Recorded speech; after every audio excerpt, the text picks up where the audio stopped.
So what we're going to do today is we're going to do a transmission service. Fortunately, it uses the same fluid as my F-150, which I've shown how to do a service on that. So what we're going to do is do a service on this today, the 2014 Flex. I've driven it down the road. I don't know, I've put probably 5 or 10 miles on it, and it's been amazing. But I'm going to change the fluid just to feel good about it. I checked the engine oil. It's great. If anybody else has seen anything with those codes, please let me know what I'm missing here. But so this just picks up, comes out of the way. You're going to need to take this loose, then these two, and this fitting, and then that whole air box pulls out, and then you can get to the transmission dipstick, which is down underneath it. But before we do that, or actually I'll show you to do that real quick, but then after that we're going to go underneath and drain the fluid out of the transmission. So flathead screwdriver, I got this loose. I pulled this off. Somebody already broke the tab off of that. Not sure why, but now we're going to use this amazing tool. I love this thing, guys. You should get one. Links down below for everything I use in my videos.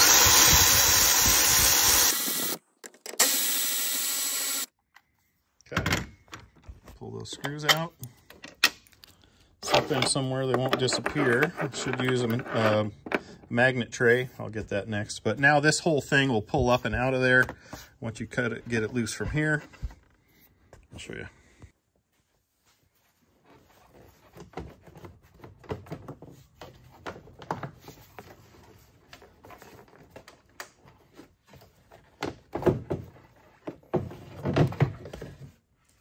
There's two little plugs down here that push into deals down there that makes it kind of stick.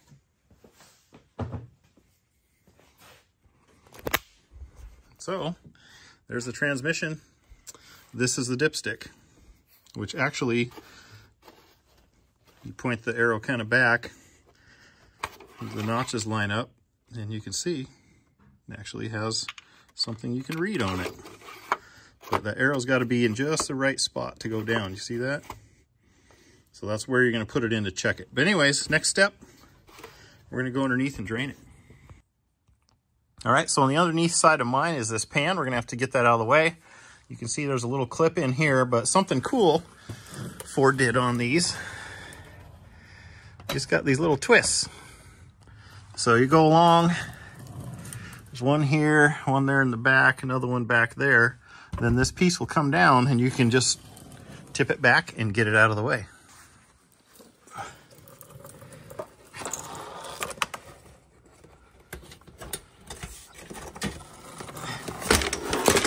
Front one here. I'm trying to do it one-handed. There we go. So here's your transmission. Here's your drain plug. Just a little tiny guy. So we're gonna get a pan underneath there, open that up and drain it out. Okay, 12 millimeter, popped it loose. It's coming out. Fluid doesn't look too bad. I don't know if someone changed it before. I kind of doubt it. But we're going to do it today. So we're committed. So I did drive it around and warm it up a little bit just to flush everything up. Crappy design on this transmission. There's no filter, you notice, no pan. So in order to get to the filter, you have to take the tranny out and break it open. So we're not doing that yet. I hope we don't have to on this one. It's just dripping now. Let's go ahead and put this plug back in and snug it up. Clean my hands off here. Try not to get my tools any dirtier than I have to, right?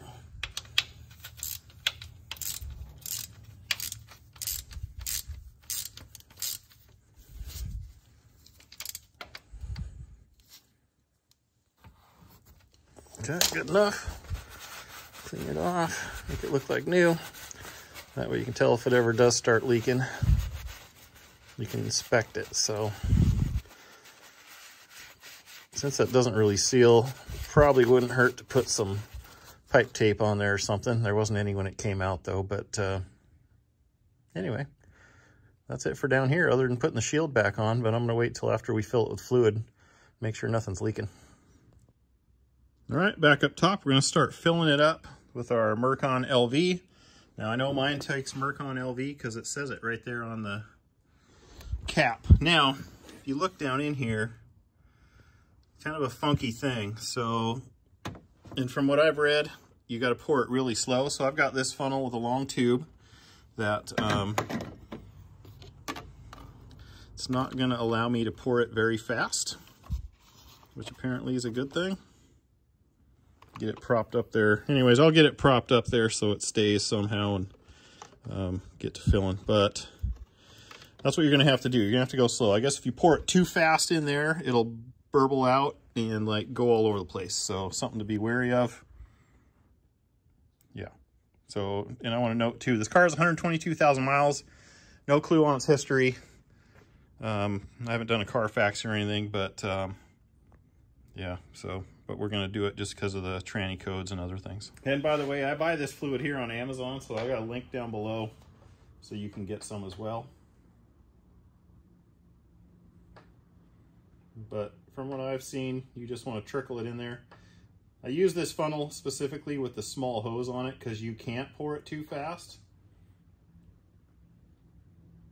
So I think once we get about 4.5 quarts in there, I'll double check here. I'll flash on the screen. We'll check the fluid level, which you do with it running. So once I get to that point, I'm going to get it off the ramp so it's sitting level. But you don't want to start it up and move it without fluid, right? This is the blood of your transmission.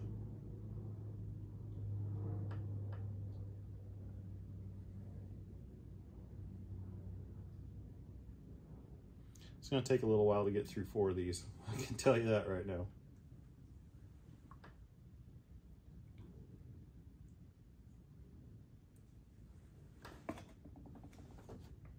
But just on a oil swap like this, I think it's only supposed to take like 4.5 or 5 quarts. We'll let you know.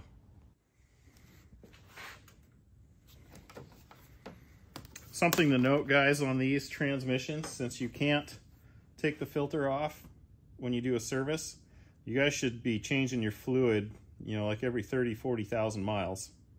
It's an easy thing to do.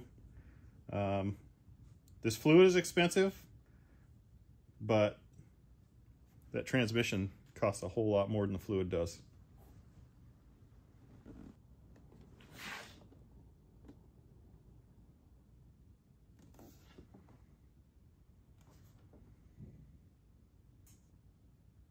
Okay, there's 4.5 quarts. So what we're going to do now is put the dipstick back in. I'm going to hook up the air box to this and just have it sitting here so that the sensor doesn't get upset. And we'll check the fluid, get it level on the ground off the ramps, and then we'll get it to perfection, which you want it right in the middle. It's got this checkered, got a min-max. You want it right in the center of that warmed up. Right now, so I'm going to put the shield on the bottom, take it off the ramps, and get it on level ground. While you're under here one more time, check for leaks. Get my little headlight thing on right.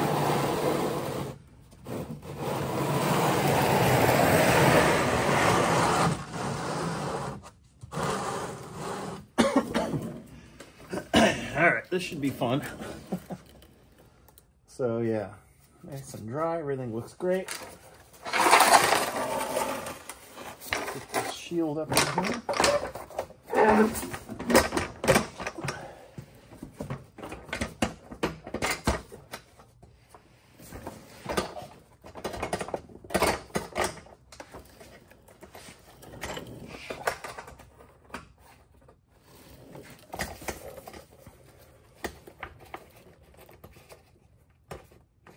Okay, that's so easy.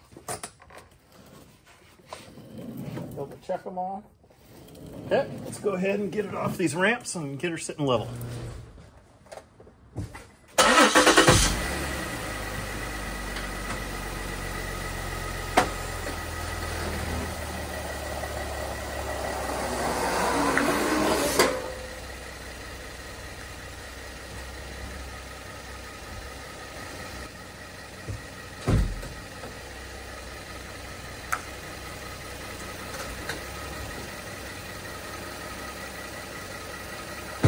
And I got her back down on level ground. I absolutely love how easy this is to work on. So, looks like we're right at the bottom of the dipstick, so we'll add some more. Not much.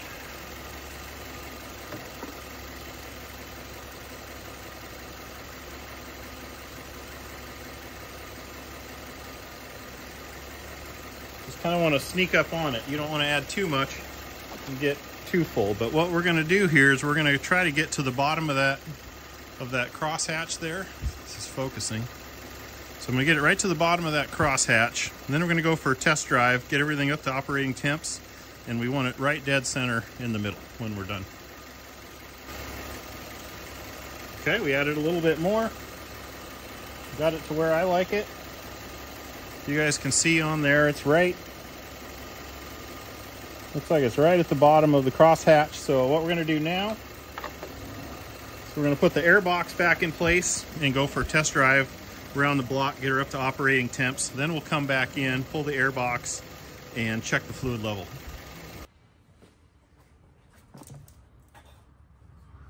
Sure that's on.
Okay, road trip time.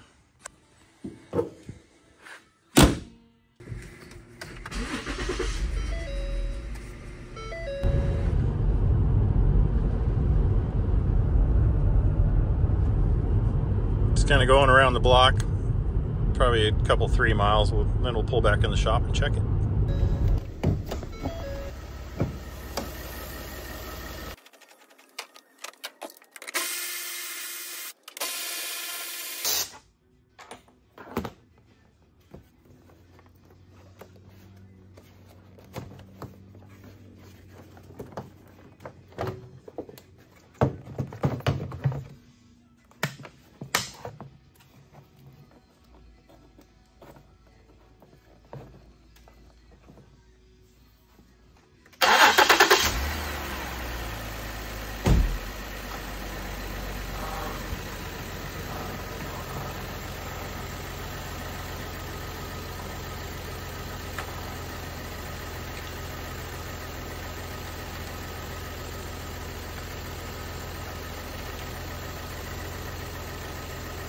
Okay, it's in the upper part of the range, but I'm gonna just leave it because it's not at the bottom of the range.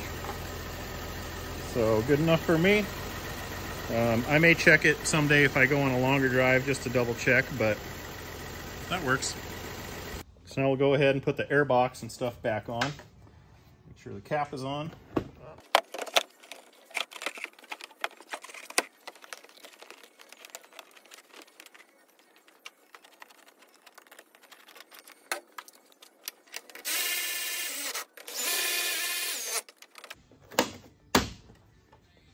Done.